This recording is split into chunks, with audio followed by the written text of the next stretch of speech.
Greetings, gentle people. I'm John Hagan, one half of the Shift by Alberta Innovates podcast team. Welcome, and thanks for joining us for today's webinar.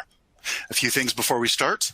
We encourage participation, and a good way to participate is to dive into the group chat below the screen with me in it. Another good way is to interact with our guest by asking questions. You can use the Q&A function also below the screen. Now, a few words about our guest. David Sachs is an entrepreneur, analyst, and author of Revenge of Analog and The Soul of an Entrepreneur. There's something that unites all entrepreneurs, from the family-run restaurant to retirees starting a consultancy. It's their personal purpose, the core values that keep them strong when faced with challenges and that push them to persevere. How can you tap into those values like independence, ethical engagement, and community to galvanize your team? And how can you empower yourself and your colleagues to think like entrepreneurs? Well, David's going to answer and explore how to ignite that entrepreneurial mindset, and he's going to answer your questions along the way. So don't be shy and ask questions. Gentle people, David Sachs. Take it away, David. Thank you, John. And thank you, gentle people. It's always nice to speak to gentle people because I've spoken to the opposite and it's a lot less fun. So we're here for today's Lunch and Learn. Now, normally this would be in person, maybe at a banquet hall or a sort of hotel ballroom. So to get that authentic experience, what I like to say to people in these events is go take a chicken breast, microwave it for about 10 minutes in the oven until it's really overdone. Take some like sad-looking limp carrots and some boiled peppers, throw that on top of it, and a little thimble of rice, charge I don't know, $50 for that. I'm glad to be here, though. I'm all prepared. I told John I just took a dry cleaning bag that's at least a year old. I was like, oh, a button-down shirt. What a novelty. And I got a haircut last night. My wife and my 4-year-old son gave me the haircut. And the part of that is I'm now hiding out in the basement of my next door neighbor's house because my kids got sent home yesterday for 14 days with a COVID exposure at their school. So I am very pleased to be here, and I may just let this drag on a little longer to avoid what's on the other side of that wall and upstairs with 2 kids running around without any structure. Anyway, how are y'all doing? Good? Okay? Crappy? There's no need to sugarcoat it. It's been a tough year for most of us. Lockdowns, sessions, tremendous stress in our personal lives and obviously in our work lives. If you're running a business, you've probably had to put huge investments into figuring out how to retool your workplace or how to get everybody working remotely.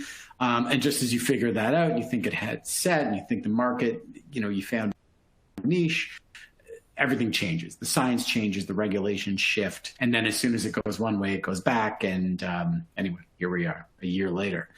For some people, it's been terrible and they've seen their business die off.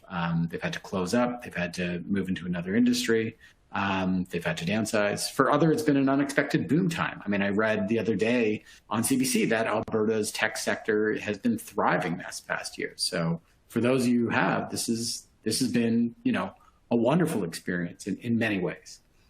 I think, the only certainty we know this year is uncertainty. It's kind of like the weather. I mean, it's, I think, 19 degrees here in Toronto today, but it's going to snow sometime this weekend. So that's spring, that's Canada. But I think that's also what entrepreneurship and being an entrepreneur and that soul of an entrepreneur really is about. So I just want to take a poll here and pop your thoughts or your responses in the group chat. How are you feeling right now? Are you good? Are you optimistic? Are you pessimistic? Or are you just plain tired? Let's hear what you have to say in the chat. I'll tell you how I'm doing. I am feeling cautiously optimistic with just a veneer of pessimism that's eaten through me. I mean, my own work, I was telling John before, consists of being a journalist, writing books, writing articles, taking those books, going out on the road and speaking about them. I've been able to write the books, but I haven't been able to go and speak. I had a book that came out, this book, Soul of an Entrepreneur, last April, right in the heart of everything. And, It did not get the attention or sales that I thought it did because it was in the middle of a crisis. I've had other great things happen to me this year. And it really made me think as I was talking about what it means to be an entrepreneur and the feeling of that and the reality of it and doing interviews about it in events like this. You know, I was thinking about it from my own context in my own life.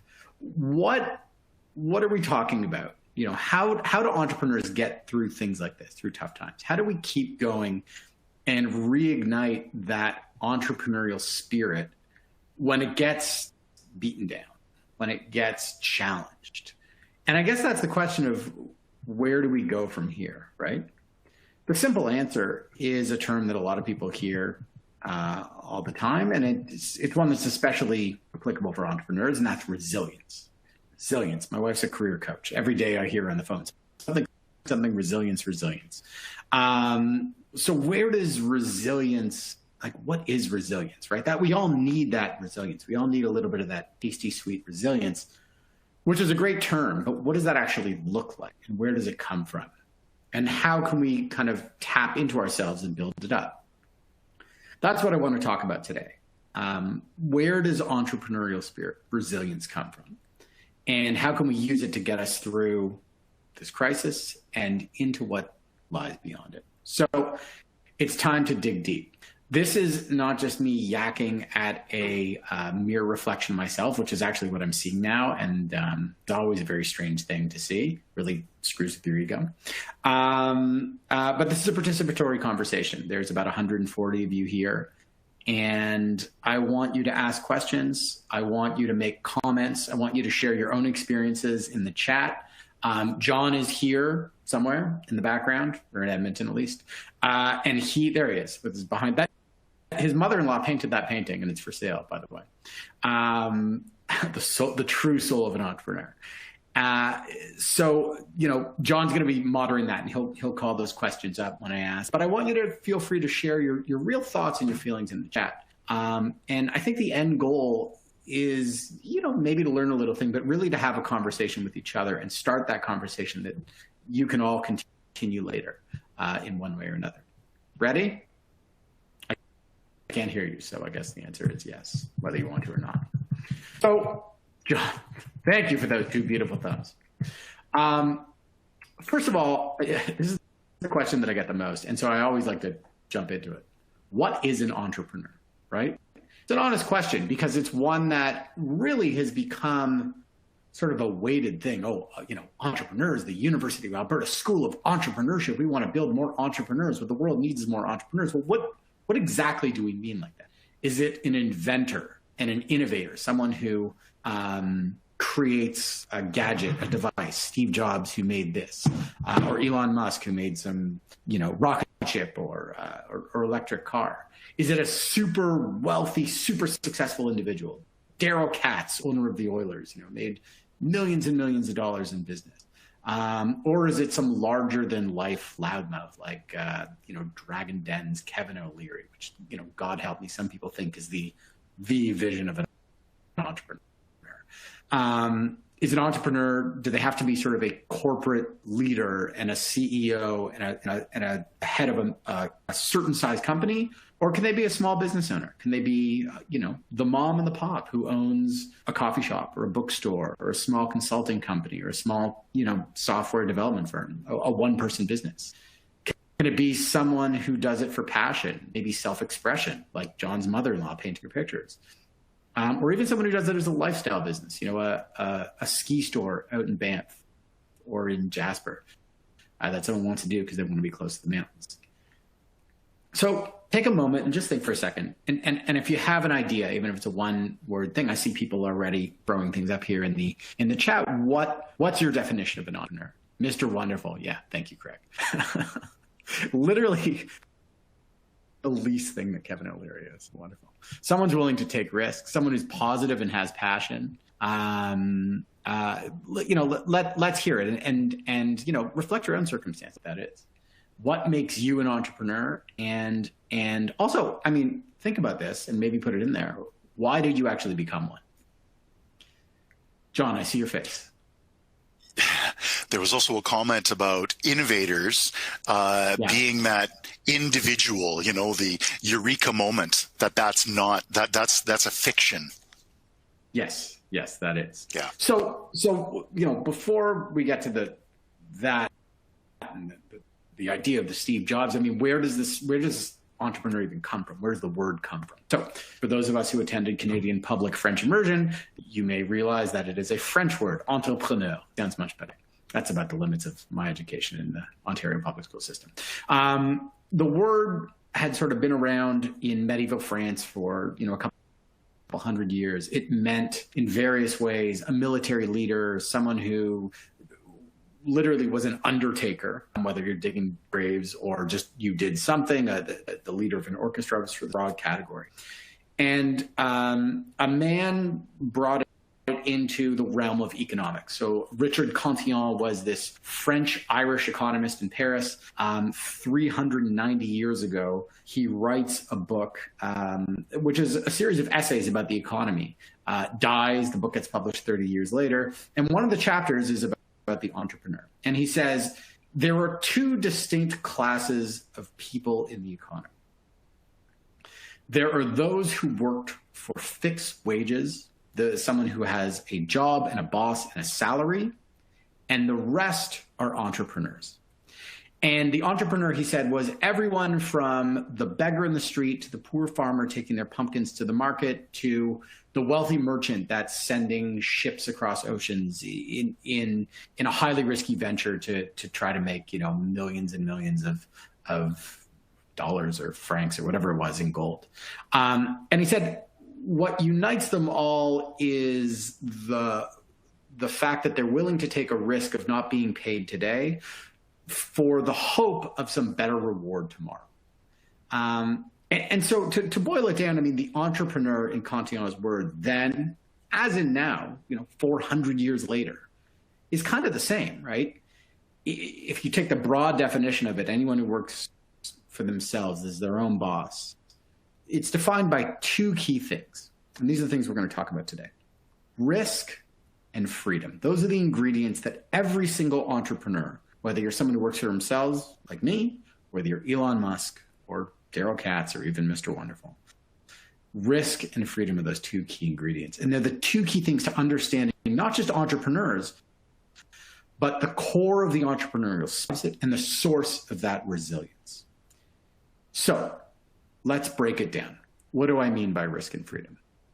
Well, let's start with risk, right? What is risk? I'm not going to get into the financial definition of it because that will put everyone to sleep. Simply put, risk is the cost of being an entrepreneur. It's what makes entrepreneurs different from those who aren't. Roughly speaking, about 10% of the population in Canada and the US are entrepreneurs in the broadest sense, right? 10% of people work for themselves. The other 90% have jobs and bosses and salaries. So what is it that separates it? It's when people talk about it, they say, oh, it'd be so great to work for myself one day. It's amazing. You work for yourself. You own your own business. That's my dream. But I'm not sure. How do you do that? I couldn't do that. It just seems like too much of risk. The risk is what keeps them out, right? And when we're talking about the risk, mostly and initially, I think many people think about that, the sort of obvious one, right? Financial risk. The risk that the money you have will not be there, that you will, in Cantillon's definition, you risk being paid today for the hope of tomorrow, and that tomorrow doesn't come. Right? It comes with a lot less money than it does.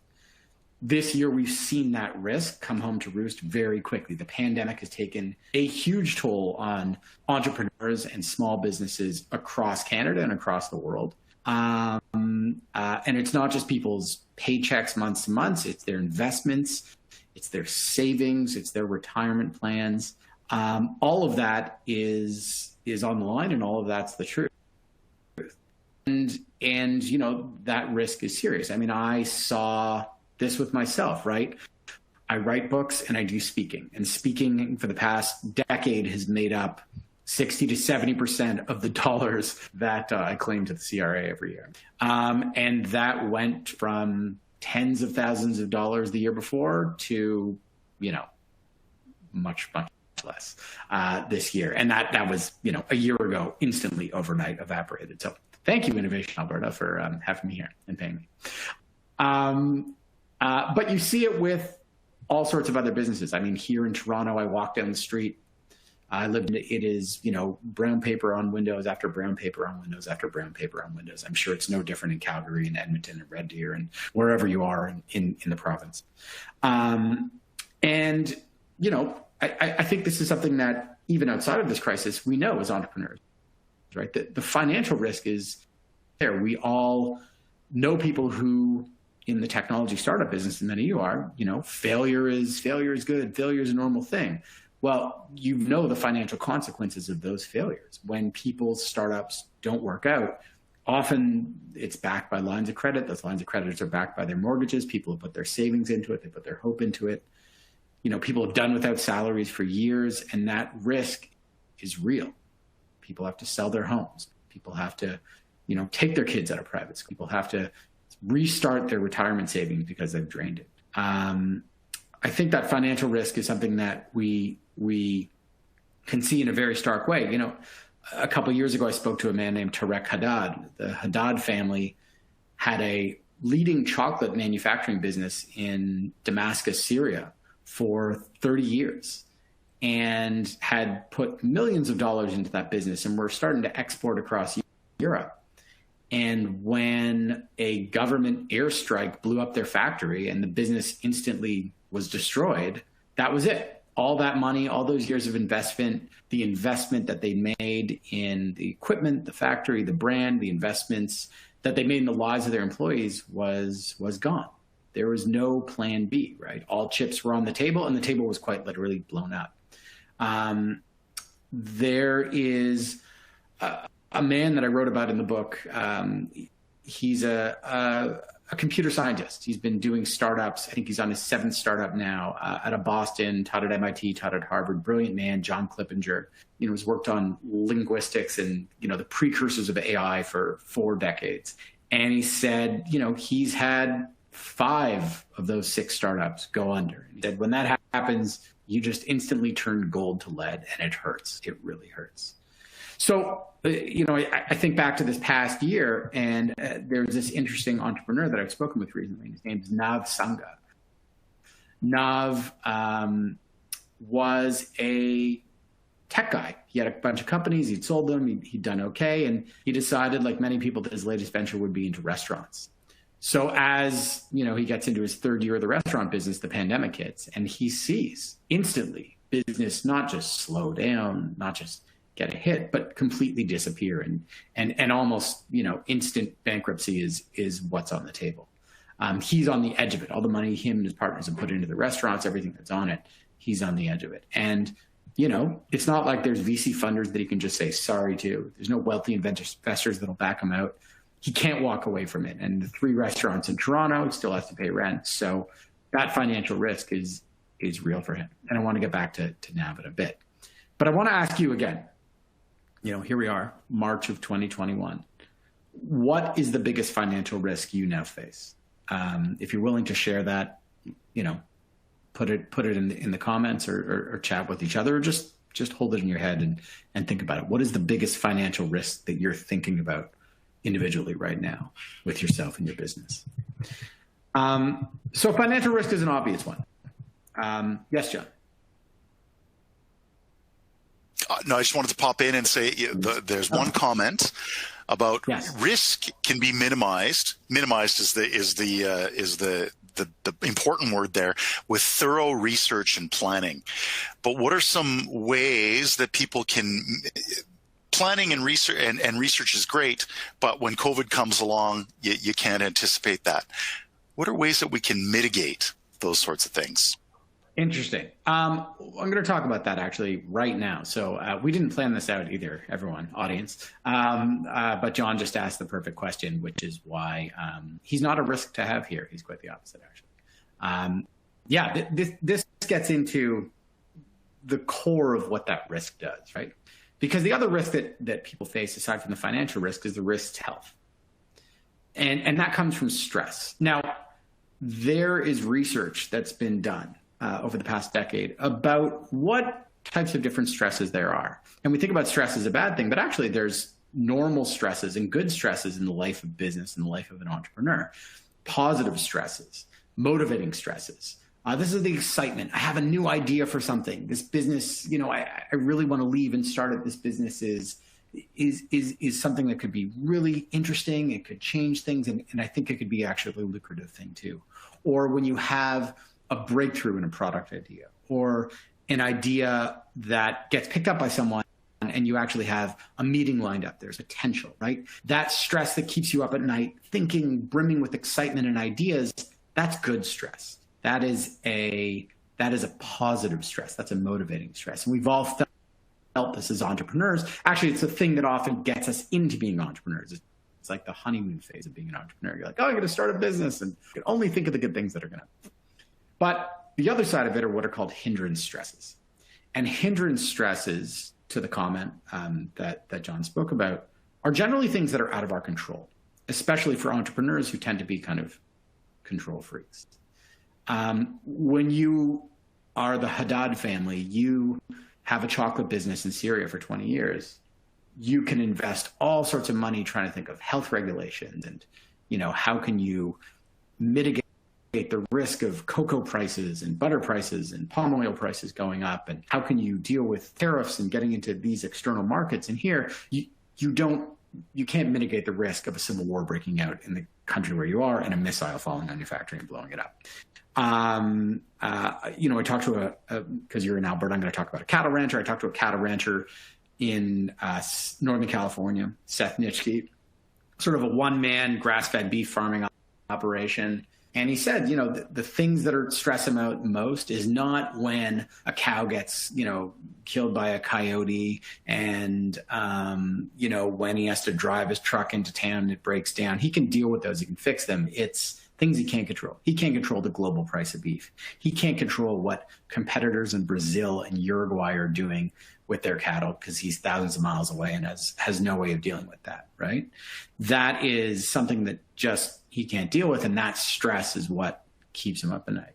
I know people who've been in the ad tech business and based their entire business around the way that Facebook was working, and Facebook's like, hey, we're changing our algorithm. Sorry, and that's it. Their business is done. There's nothing they thought they could have done there. There was no way. Perhaps they could have mitigated that risk, but often there isn't. And that was it. It was done. So, when you think of someone like Nav here in Toronto with these 3 restaurants, very cool restaurants, getting great reviews, he has to deal with the risk of chefs leaving. He has to deal with the risk of food prices, to deal with the risk of health inspectors, of landlords and leases and various things that anyone running a restaurant has to deal with, lawsuits, liability, tons of stresses, tons of risks that cause stress. But, the hindrance stress that comes from when you are powerless and a pandemic closes down every restaurant everywhere, no matter how well you're looking at the rules, and then Johnny regulations change back and forth, it's entirely out of your hands. And that feels frustrating. I mean, this is where we are later, right? We're stressed by forces that are out of our control. I was freaking out yesterday because I had to give this talk from home and my kids were sent home from school. And I was like, what am I going to do? There would be children literally crawling on my neck right now until I realized that my next door neighbor had this empty basement apartment that she couldn't rent. That was her risk that she didn't foresee either. We can rage at it. We can write angry letters to politicians. We can go on Twitter and scream into the air. We can just go outside and scream to the air. But we're still left feeling alone and powerless. And I think as entrepreneurs, that's really hard because we're doers. The thing that separates entrepreneurs, the willingness to take on that risk and do something with it. But in a situation like this, or when there's a war, or when there's a natural disaster, an ice storm, or I spoke to, hairdressers in New Orleans for the book that had everything washed away by Hurricane Katrina. There was no insurance. They're Black women. They couldn't get insurance. And that's it. 20, 30 years of investments just drowned in water, right? What do you do? What do you do? The effect on health we can see for this type of stress is tremendous. It leads to depression. It leads to substance abuse, marital strife, heart attacks. I mean, my grandfather in Montreal in the Jewish garment business was incredibly unsuccessful in a string of businesses, and he died of a heart attack at 67. And yeah, maybe it was all the Montreal smoke meat he ate, or the 2 packs of cigarettes a day, but the stress of those failures, the stress of the risk that he was constantly undertaking in the sweater factory and the dress factory and all these things was really, really ate up on him. And I think many of us have felt this year.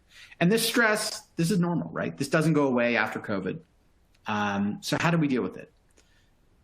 The answer is how you deal with stress in many other parts of your life. It's all the good things that we know we should be doing that we probably don't. Regular exercise, good diet, meditation, therapy, talking to people. There's no surprises, and they all help because they're the things that help you deal with that externality that you can't necessarily change. I'm interested to know right now, what is the biggest stress you're facing? I mean, I know some of you are doing better than others, right? Some people may be having their best year ever. What is the biggest stress you have faced over the past year and you're facing currently? And what's helped you deal with it? And what hasn't? Let's see what comes up in the shot. The shot. In the Q&A, someone has responded that working from home is a huge stress and challenge, especially when there's 2 parents working at home. And as in your case, the kids have to come home as well. Yeah, that has been, I'm writing a new book now, which looks at our experience of the past year. And I think the assumption that, the future of work is remote work from home has really been challenged by the reality of that.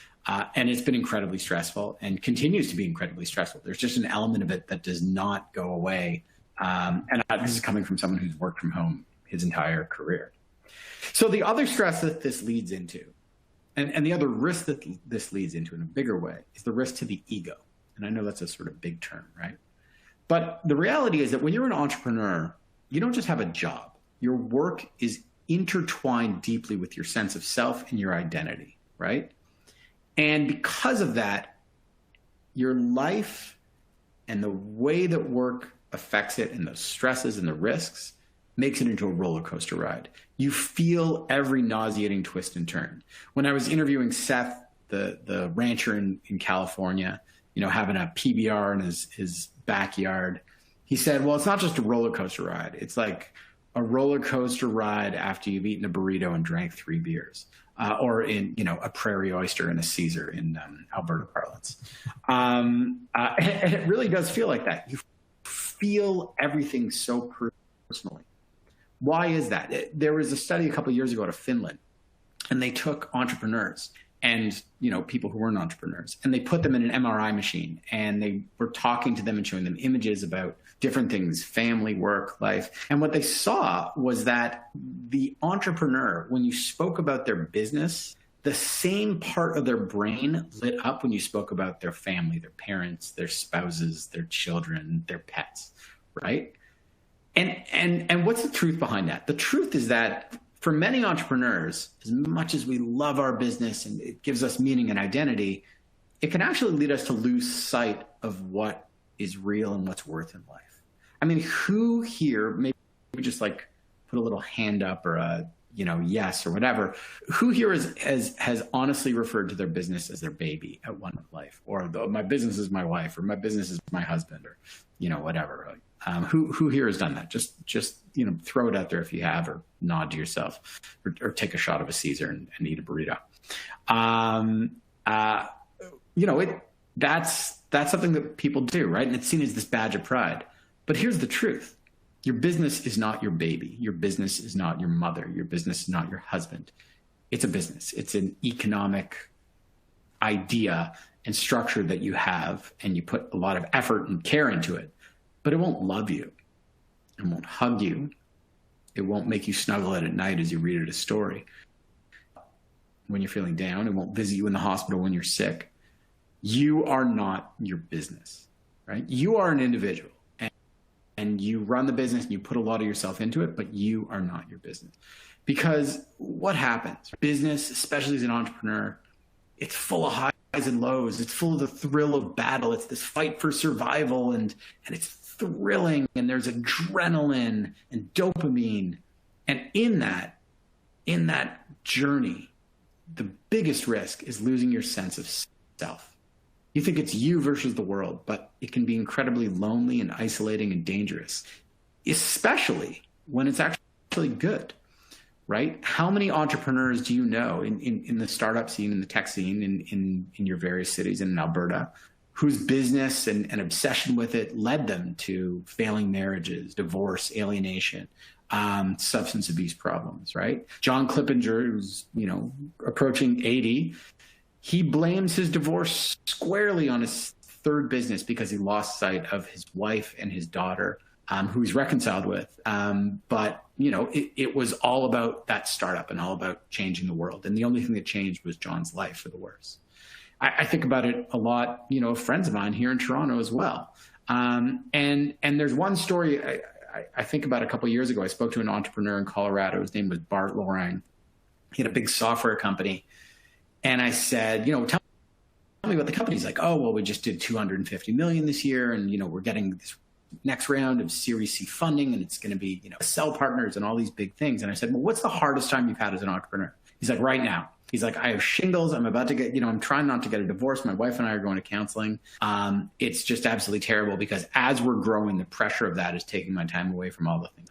So the worst time for him was the best time. Probably the time that you all look at him and you're like, oh, $250 million US in revenue. Wow, I would kill for that. And he's going toward $1 billion. I would kill for that. But he would have killed for something that probably would have saved his family. John, I love this. I love you popping in here. I'm just lurking.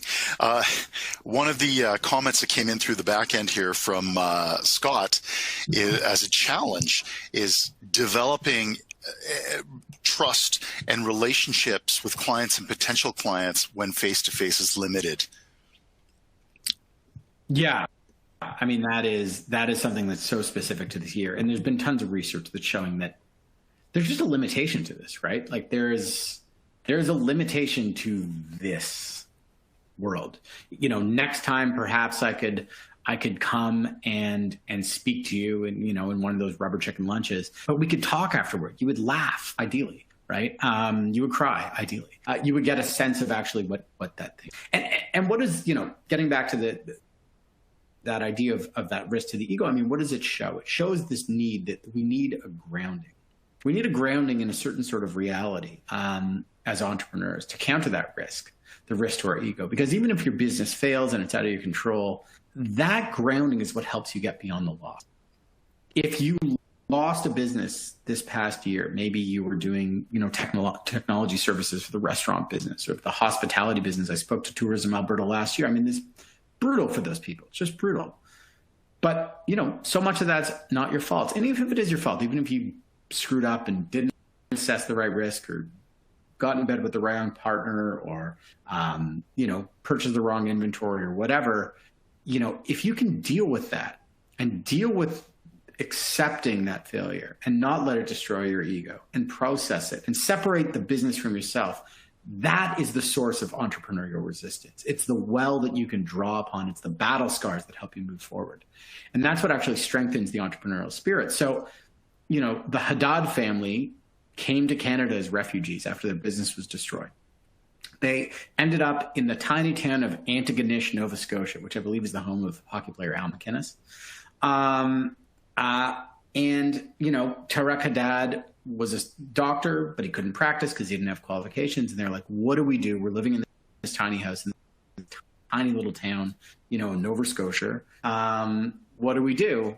Maybe we should make chocolates. And they started making them out of their kitchen. And now Peace by Chocolate is a multi-million-dollar company. They're exporting their chocolate all over the world. It's all based around the idea that they're the Syrian family. Like, they took the experience that happened to them, which is far worse than any of us can imagine here in a beautiful, peaceful country like Canada. And they turned that into the thing that drove them, right? He said, doing this was nothing compared to surviving that war and nothing compared to getting out. The African-American women that I talked to in New Orleans who reopened their salons and built some of those into huge hair businesses that sell all over North America. They said, after Katrina, if we were able to get in there with shovels and dig out moldy things and destroy it, and rebuild it and reopen those hair salons. We could do anything, right? I mean, there is that, yada, yada, yada, failure is good, failure is good. No, failure sucks, but learning to fail is a good lesson. It's an important thing. And I think, that's what we're going to have to get toward. I mean, as I talked to John Clippinger, that software developer and technological thinker in his 80s, starting his latest company, he said, those failures are burned into my prefrontal cortex. Every time I get an instinct for something that's bad, its brain says, don't go there. It hurts like fire. If you can get through this, it will help you get through anything behind that. And that's one of the keys of resilience. John. Sanjay had an interesting question about, and you may not be able to answer this, but it says, does genetics play a major role in the birth of an entrepreneur? Does entrepreneurship run in the blood? And if yes, to what extent? Have you spoken to anybody about that in your travels, writing your books? Yeah. Very good question. Genetics, I don't think so. I don't think there's an entrepreneur gene, but there is definitely what one researcher in New Zealand called entrepreneurial legacy. And it is kind of the inherited predisposition to entrepreneurship because you grew up in a house of entrepreneurs. My dad worked for himself. Both my grandparents worked for themselves. And so in my life, being an entrepreneur was simply something you were able to do. When I graduated, I applied to journalism schools. Nobody would take me. I applied to the Globe and Mail. I applied to the CBC. They're like, who the hell are you? We don't want you. And I was like, well, I guess I could just start writing on my own. That was a possibility because that had been modeled to me. And I think you see that with a lot of immigrant families. So perhaps that's where that genetic idea comes in, but it's not as though it's one group or another. Immigrants like the Haddads often turn to entrepreneurship due to a lack of another option. You're not allowed to practice medicine here, even though you were a doctor in Syria, but you can make chocolate, you can start a business, right? And so I think it's that question of seeing, if you grew up around entrepreneurs, if you see people as entrepreneurs, it's normal, right? It's a normal thing. And perhaps if your family were all employed in, professional jobs that, you go to work and, you get your credits and this is where it is, and you get your job and one day you get the gold watch, perhaps that's normalized for you as well. So I think that's where that comes in. That's an excellent question. So I want to get back to this idea of support, right? Because what helps build that resilience? What helps strengthen you against those risks, your ego, the risk to your mind, the risk to your identity?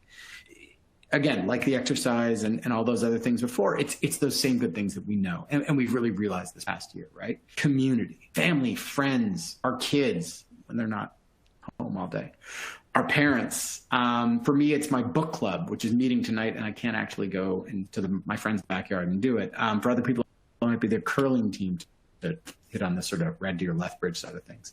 For other people, it could be church or synagogue or your temple or other faiths. It could just be a group of friends you go out and drink with, right? The most important thing is each other. That is one of the key to building that resilience, because it doesn't happen alone. And entrepreneurs tend to feel alone. Even when you're the head of a big company and you employ 30, 40 people, you feel alone, right? Nobody can understand me because I'm the only one at the top. It's you against the world, but it's not.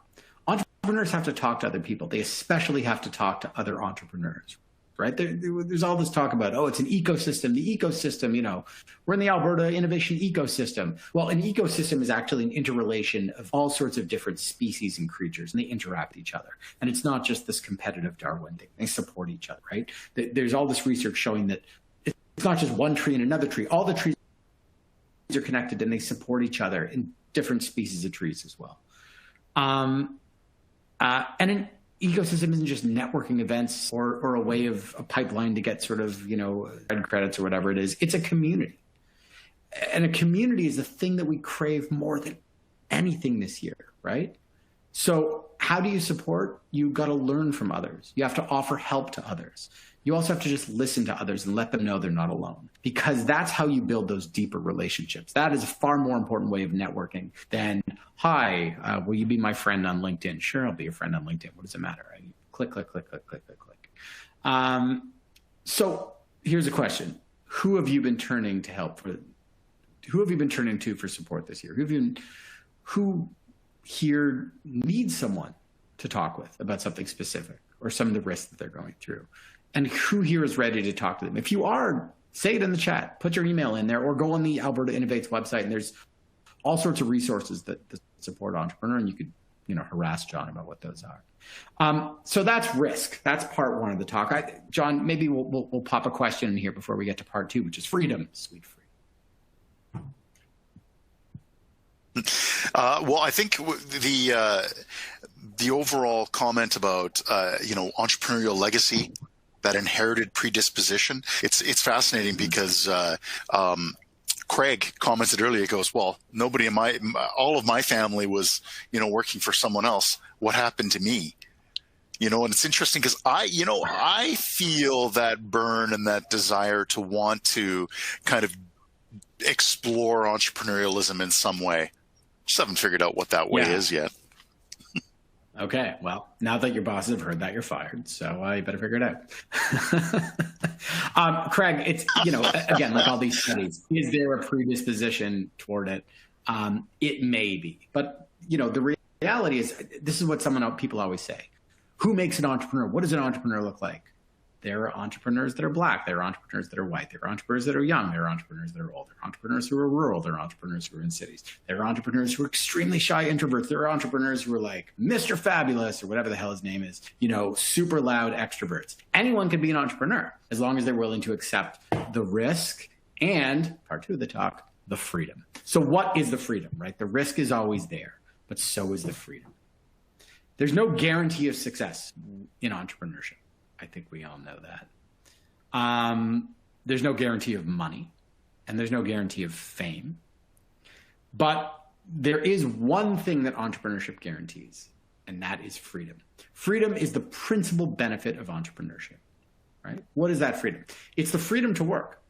It's the freedom to work in the way that you want to. Before this, if you wanted to wear sweatpants to work, you could probably only do it if you were an entrepreneur or, worked at Lululemon. Entrepreneurship is unique because it offers people self-expression through business. And when you're an entrepreneur, the business inevitably reflects who you are. What's interesting is that we're seeing this past year, all these people who've lost their jobs, they're all kind of starting the businesses they always wanted to, right? No one's like, oh, I lost my job and I'm starting something I really hate. It's the bakery, it's the flower shop, it's the coaching business, it's the independent consulting business based on what they've done before. It's the software development studio after working for sort of a larger software company, or even the restaurant, the takeout thing. Nav, as I said, Nav Sangha in Toronto, he came from the software business. He was successful. He sold his thing and he got into, he sold it to Yelp and he got into the restaurant business. Nobody goes into the restaurant business to make money. That is literally the dumbest thing you could do. No offense to anyone in the restaurant business. It's like a 90% failure rate. It's fun. It's cool. You like food. You like people. You like socializing. You like drinking. You like nights out. It would be fun, right? My brother this past year, he worked in commercial real estate, part of the cannabis business, and things were not going so well in the cannabis business and not so well in commercial real estate this year. And now he's working on, with partners in Edmonton, a space mining business. He's going to do mining on the moon. And he's so excited about this thing, which is the craziest idea he's ever had, or the riskiest thing. But he has the freedom. Like, you can't apply for a job to mine on the moon. He has the freedom to just do that. And he's so intoxicated with that freedom. If you want money, don't become an entrepreneur. Go to law school or go get an MBA or go get a job at, a very good place and work up the ranks. And the economists study this. They say, if you want the best sort of life, still the best way is like climb that corporate ladder and work your way up. But entrepreneurship is full of lawyers who left. The second book I wrote was about food trends, and I wrote a whole part of it on the cupcake boom. And it was like 30% of the cupcake shops that have been opened around the world were opened by lawyers who were frustrated and left their practice, which is a very expensive way to get an education about cupcakes.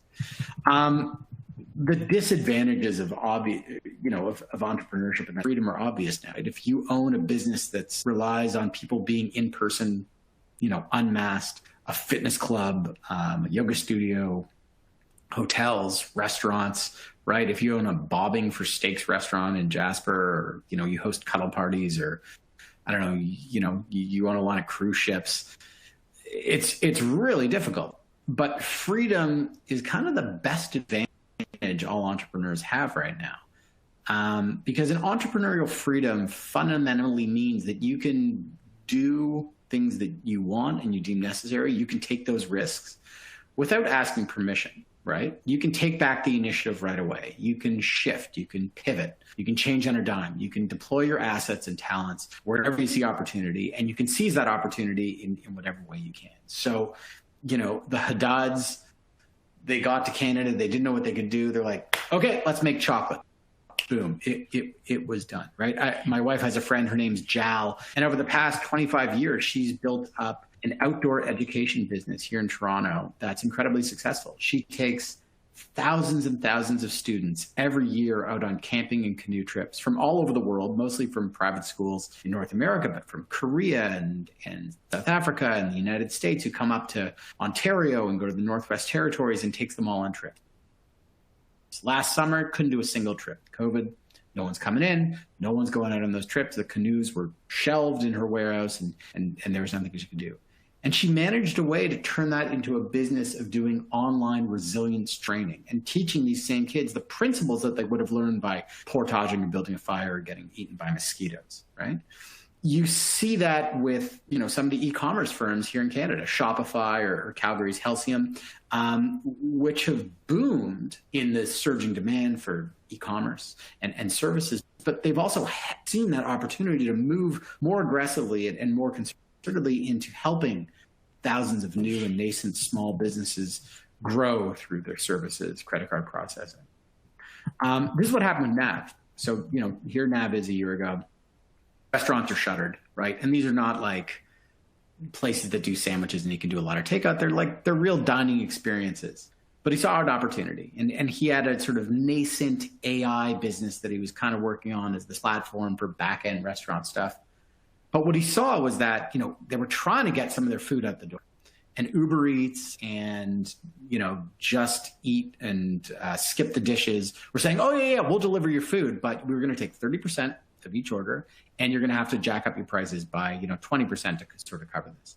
And he did the math, and he saw that most restaurants were not making any money on all this delivery, and delivery was suddenly becoming 90% of it. So he said, well, there's no reason why I couldn't build software like this that could work for my restaurants, and there's no reason why that software couldn't work for other restaurants. And it doesn't have to work by this business model because I don't have venture capitalists to eat, and I don't have to build up my shareholder value. I don't need to take 30%. I could just do it as a flat rate. And so he built this company called Ambassador, ambassador.ai, if you want to look at it. And it's essentially a platform that allows restaurants to control their own online ordering and delivery and feedback with customers. It's a flat fee per month. I think it's like $90 a month or something like that. And he started it just with his 3 restaurants. That was the idea. Tested it out, and within a few months, he had 100 or more of the best restaurants in Toronto, and now they're looking to expand, around Canada and North America. He not only found a way that was an opportunity for business and make money, and I don't think the business makes tons of money, but what he was able to do was take control of his business and his life. He was able to accept the risk, learn from it, build from his resilience, draw from his resilience as an entrepreneur of what he'd gone through, and use the freedom he had as an entrepreneur to actually take action with that. I mean, the reality is, even now, even in the heart of the pandemic, as we're entering this third wave, or maybe you guys are better than us in Alberta, short of the health guidelines, short of what they're saying, nothing's limiting you. In fact, it's a very free time to sort of try things, right? Leases are low. There's lots of people who are interested in opportunities, and there's just this idea of experimentation out there. You're free to risk. You're free to create. You're free to innovate. So here's my question for some of you. I mean, how have you used your own entrepreneurial freedom in the past year to not only adapt and survive, but maybe try something new?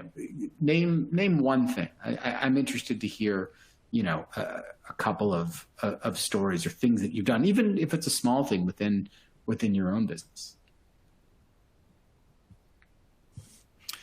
Rebecca added something there in the group chat, able to pivot and shift to make it work. She started Yeah. And Trish shifted from lost her hiking company to focusing on her background in marketing and communications. Interesting. I mean, I think I'm all not of sure. us have. Oh, sorry. Go ahead, John. No. You go ahead. Well, I mean, that's really interesting, right? And I think what it speaks to, and what we see is kind of what I would say is the final value the final freedom that entrepreneurs have, and that's your values, right? Your values is deciding what's important and shaping your work according to that. And again, entrepreneurs have a unique ability to do that. When you're an employee, you may have personal values, but your values are generally dictated by what the company believes and its policies, the people who are the entrepreneurs behind that. For Nav Sangha in Toronto, his value was very much about the health of his community, keeping Toronto's vibrant restaurant scene alive, strengthening that community, making sure that the chefs and servers were kept employed, that the talent was there, that the ideas were there, that the food was there. And that value allowed him to build his business. The Haddad family could have built a much more lucrative, bottom line driven chocolate business, but they built it called Peace by Chocolates because it was so based around that personal value of what they'd experienced. And that's gone into all their marketing. And that value is actually the thing that is why you see it in every Sobeys and you see it in Whole Foods in the United States. They even brought it on the International Space Station a couple of years ago, which is pretty amazing. Values are easy when times are good, right? You go into a company and they have a list of them on their wall or they're on their website. Oh, integrity, grit. Hard work, perseverance, customer service, blah, blah, blah, blah. Like just tick, tick, tick, tick, tick, tick, tick, choose from your menu of values. But values are really defined when times are hard, like now. When living up to them requires true sacrifice. When you're someone like Nav, and you can make more money by taking a percentage of someone's, restaurant bill, but it's not the right thing to do because it's going to diminish the overall community you're trying to save. We see that especially now, right? That values for businesses are beyond just dollars and cents. There's a sense of place to it, a value of people and how we treat them. And maybe that's the upside of the pandemic. I mean, we realize the value we as entrepreneurs have to communities. Cities like Edmonton, Calgary, Red Deer, Medicine Hat. I mean, they're groups of people, they're schools, they're streets, they're parks, they're houses, but businesses are often the fabric that connect them together. It's the place where we meet. It's the place where we interact with people on a day-to-day basis. And the way you serve those people, the way you interact with them, the way your values dictate how that relationship happens, that also is a well to draw on. When you're an entrepreneur, you have the freedom to shape that however you want, to shape those interactions however you want, day by day, one transaction at a time. And how you do that will define who you are as an entrepreneur for the rest of your life. So what is that entrepreneurial freedom that you value the most? And what is the value for you as an entrepreneur that's the most important? It's going to be different for everyone, and there is no wrong answer. Even if your answer is like, I only care about making money, screw everyone else. It's the Mr. Wonderful, Mr. Fabulous, whatever he's called. Finally, I want to get to sort of the one key thing besides risk and freedom that linked all entrepreneurs in that original definition of, Richard Cantillon 400 years ago, right? Entrepreneurs have the risk and they have the freedom. But the other thing he said was that hope of the greater reward tomorrow. And hope is the word I want to single in on, right? Because hope is the key word for entrepreneurs. And I really do think it's the secret of the entrepreneurial spirit. And I know that sounds really cheesy, but it's true, right? The hope that this season will be better than the last. The hope that this idea is going to be the winner. The hope that this product is the one that really is going to make a difference, not just to my company, but to people's lives. That this restaurant is going to be really delicious and people are going to love the food and it'll make money.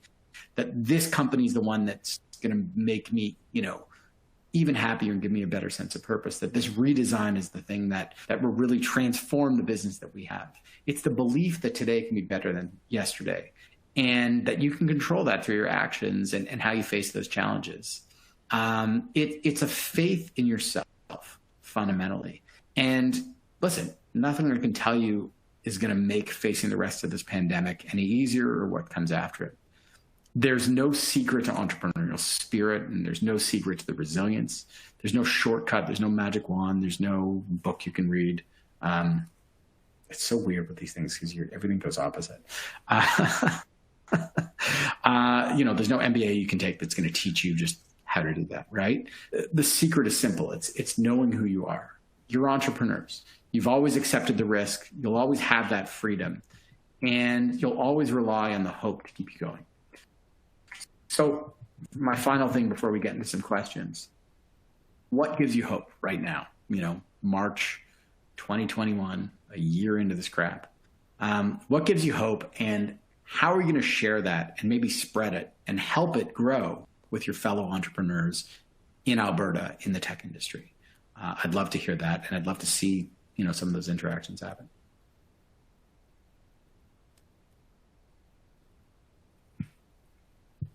I'm delayed on the group chat here. Oh, people are being shy. People are being shy. Well, there's always hope. There's always hope. That's okay. If we could only get this thrust you so much, then there's only up from here. Thank you, Rebecca. That's true, right? Hope has to be spread. It's in short supply these days. Trust me, just open the news.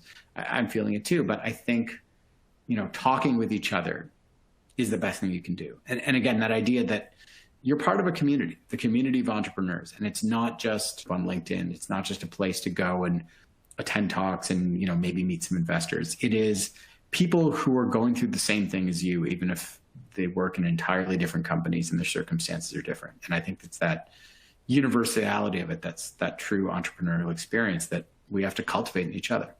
So thank you. I really appreciate it. I'm happy to take any questions if there's more of them. Otherwise, I'll just hang out here till I hear my kids pounding on the walls.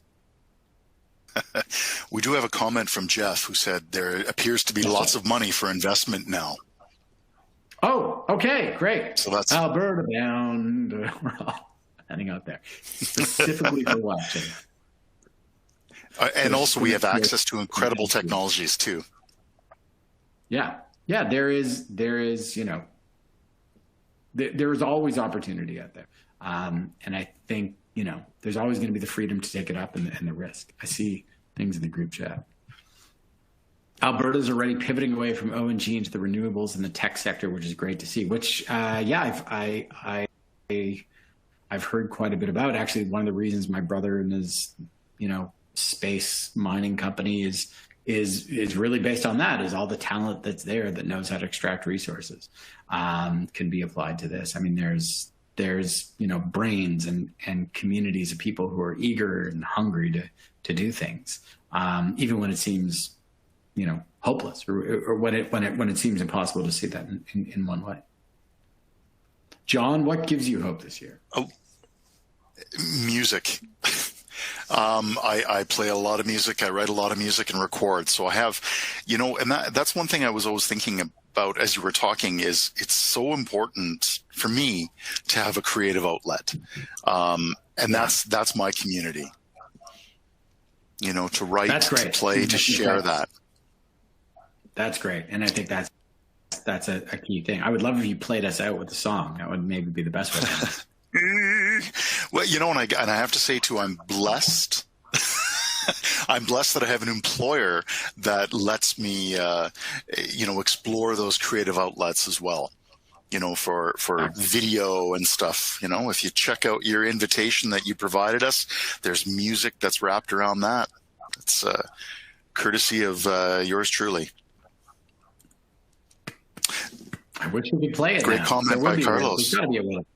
Yeah, Carlos. Musicians and entrepreneurs have much in common. Chasing a dream.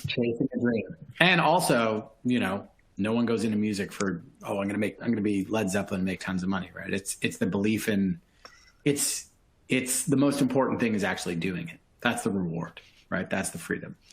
That's what makes it worth it. It's the ability to actually do that. Yeah, I'm just going to check the Q&A here. I think we've got a couple of questions before we wrap it up. Sure. One from Rebecca is, what is the most satisfying thing for you working with small businesses?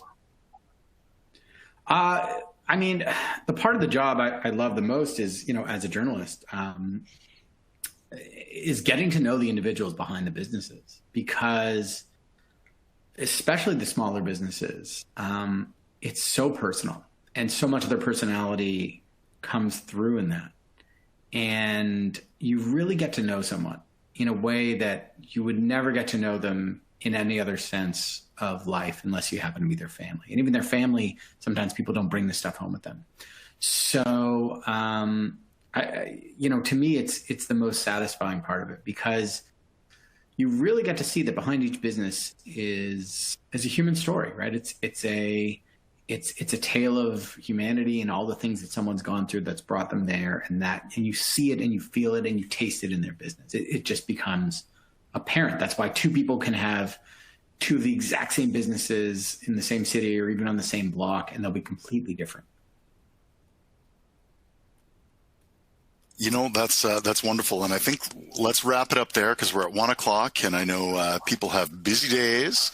But the overall theme of this that earlier on you had mentioned, at times entrepreneurs can feel alone and powerless, and that's difficult because they're entrepreneurs, social creatures, so to speak. Risk to the ego as their work our work is entwined with their lives and our lives. But you took all of that, those kind of dark notes, and wrapped them in a message of hope. The belief that today is better, will be better than yesterday. So persevere and keep it up. Yes. So David, thank you. Indeed. Thank you all. Cindy, I just saw the conversation here in the chat, which is wonderful. And I was hoping to see, Cindy asked, how do I know who I am as an entrepreneur? That is a far deeper question than a chat box can ever answer. But I think the way you have to sort of approach it is, ask yourself, why do you do this, right? Why do you do what you do? And maybe the answer is, well, I just do it because it's a good way to make a living and I stumbled into it. But my real passion is hiking or, collecting all of John's music. It's those honest conversations, and I don't think we always answer it, right? We sort of struggle throughout our lives with that. That's okay. Admitting that's okay. And committing yourself to find that is an important thing. But everyone will. And that's just part of the journey of being an entrepreneur. That's the soul of an entrepreneur. Thank you. Thank you, John. Thank you, everybody. It's, I wish I could do this in person. I look forward to the day when I can. But at least, John, I had you this time. Sometimes it's just me. This was a pleasure. Please release me. Thank you very much for coming and speaking to us today. Hopefully next time we get you face to face. David Sachs, a pleasure. Looking forward to reading your book. Thank you, John. Thank you, everyone in Innovate Alberta. Take care. Be safe out there. We'll get through the next bit together, and then summer. So I guess it'll snow in August there. All right.